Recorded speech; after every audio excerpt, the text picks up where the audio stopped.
ফাজাআলতু আনজুরু ইলাইহি ওয়া ইলাল কামার, আমি একবার চাঁদের দিকে তাকাই, আরেকবার রাসূলের চেহারার দিকে তাকাই। শপথ করে বলছি, চাঁদের পূর্ণিমা চাঁদ আমরা জানি সবচেয়ে বেশি সুন্দর, এর চেয়ে বেশি সুন্দর ছিলেন আমার রাসূল মুহাম্মদুর রাসূলুল্লাহ সাল্লাল্লাহু আলাইহি ওয়াসাল্লাম।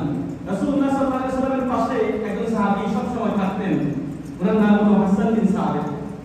তিনি হলো শাহিদ নবী সাল্লাল্লাহু আলাইহি ওয়াসাল্লাম, যাকে রাসূলের পার্সোনাল কবিও বলা হতো। তিনি বলেন, ওয়া আহসানু মিনকা লাম তারাকাতু আইনি ওয়া আজমালু মিনকা লাম তালিদিন নিসাউ খুলিকতা মুবাররাআন মিন কুল্লি আইবিন কাআন্নাকা ক্বাদ খুলিকতা কামা তাশাউ।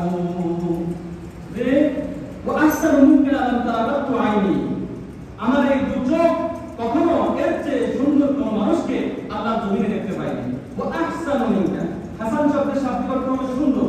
ওয়া আহসানু মানে এর চেয়ে অধিক সুন্দর, এত বেশি অধিক সুন্দর কোন মানুষ, এর চেয়ে বেশি সুন্দর কোন মানুষ আমার এই দুচোখ কখনো দেখেনি। ওয়া আজমালু মিনকা লাম তালিদিন নিসাউ, ইয়া রাসূলুল্লাহ, আপনার চেয়ে সুন্দর কোন মানুষ পৃথিবীতে কোন রমণী জন্মদান করেননি। খুলিকতা মুবাররাআন মিন কুল্লি আইবিন, আল্লাহ রাব্বুল আলামিন আপনাকে এমন একটি সুন্দর চরিত্র দান করেছেন, যে চরিত্রটি সকল প্রকারের দোষ এবং ত্রুটি হতে মুক্ত। কাআন্নাকা ক্বাদ খুলিকতা কামা তাশা। আল্লাহুম্মা সাল্লি আলা মুহাম্মাদিন